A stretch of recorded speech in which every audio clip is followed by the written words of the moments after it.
Hai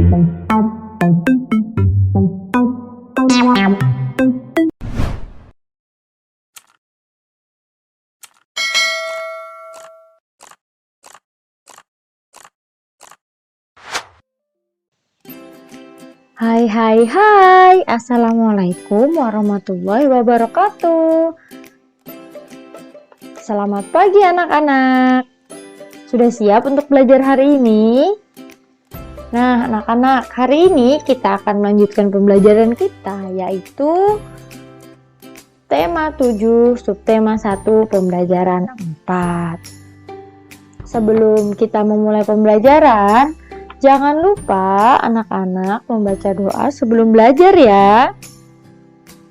Baik, mari kita simak video pembelajaran berikut ini. Mari kita belajar dengan semangat.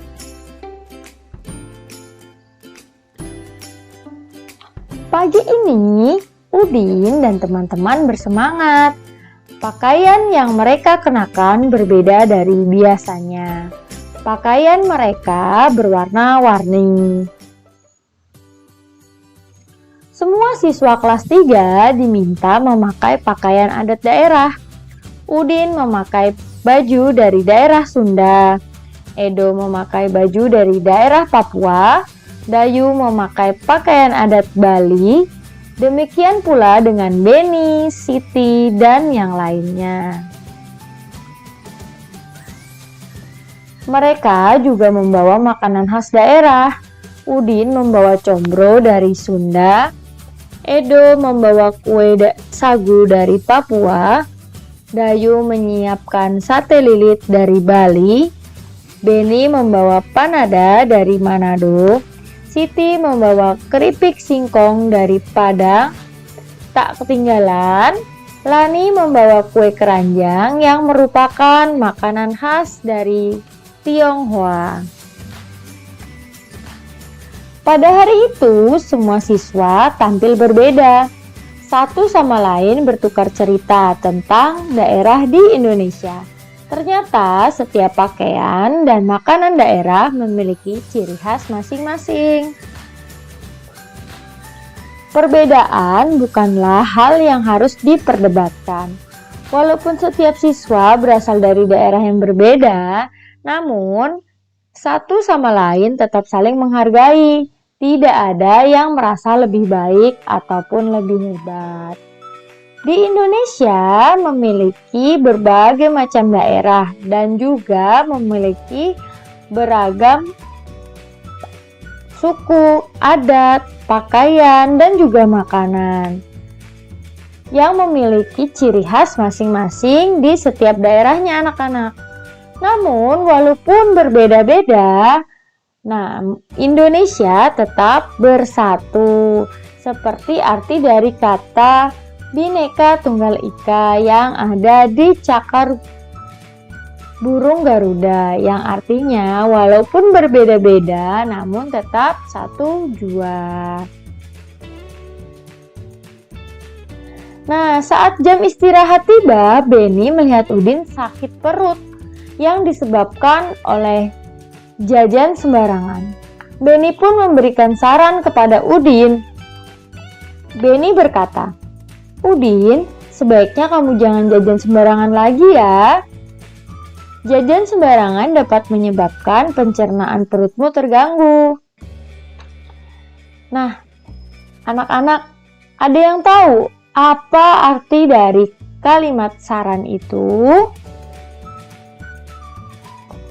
Kalimat saran adalah kalimat yang berisi pendapat atau anjuran atau usulan yang disampaikan kepada seseorang atau lembaga atau objek lainnya dengan tujuan agar penerima saran mempertimbangkannya sehingga timbul perbaikan.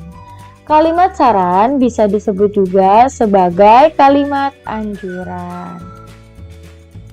Nah, anak-anak, saran yang disampaikan tentu saja harus saran yang positif ya, berupa saran kebaikan, bukan saran atau anjuran untuk melakukan sesuatu hal yang buruk. Contohnya, kalimat saran yang buruk yaitu seperti ini. sebaiknya kamu mencuri pulpen itu. Nah, mencuri itu perbuatan yang tidak baik, sehingga itu tidak saran yang baik. Jadi, menggunakan kalimat saran harus saran yang positif yang menimbulkan kebaikan. Nah, anak-anak, memberi saran itu juga menunjukkan kepedulian kita, perhatian, dan juga kasih sayang kepada orang yang kita beri saran. Oke, ciri-ciri kalimat saran yaitu kalimat saran biasanya disampaikan menggunakan kata-kata berikut ini.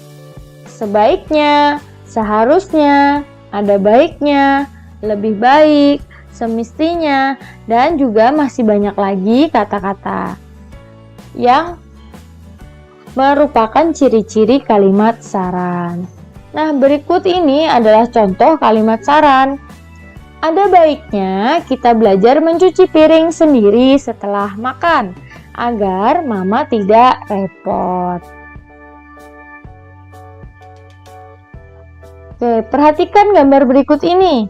Pada perayaan kemerdekaan RI Republik Indonesia ke-72 yang bertepat di Istana Merdeka, Presiden Republik Indonesia Joko Widodo beserta para tamu undangan mengenakan pakaian adat dari berbagai macam daerah yang ada di Indonesia.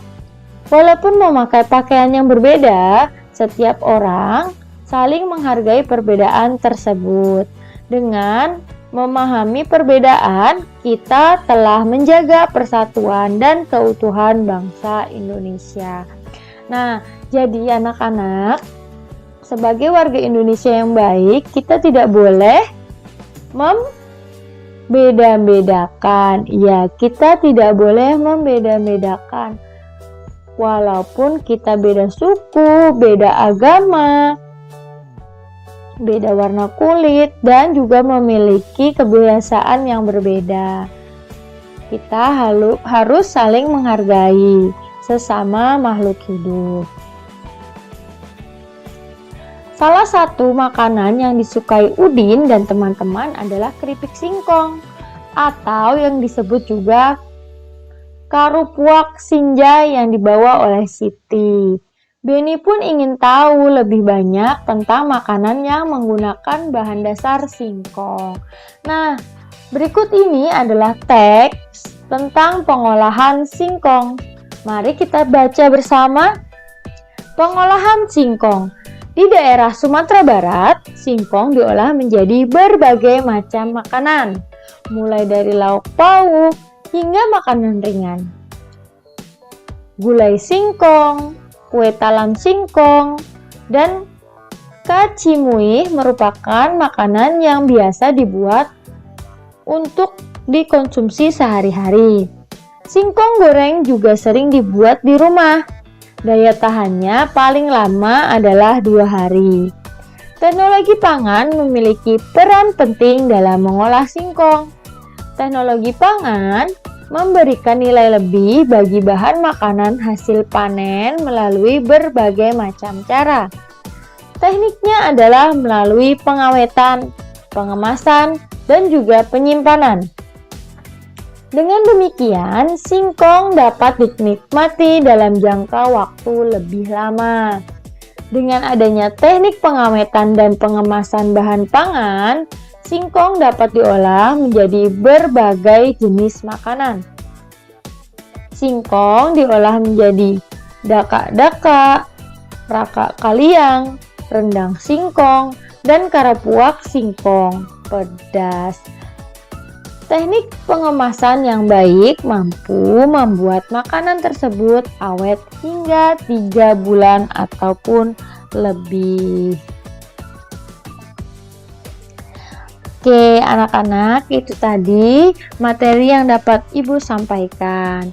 Terima kasih untuk anak-anak Ibu yang sudah menyimak video ini dengan baik dan benar. Ibu sampaikan terima kasih juga kepada orang tua, bapak, dan ibu yang telah mendampingi anaknya belajar di rumah.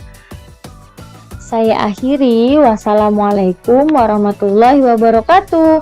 Sampai jumpa di pembelajaran berikutnya.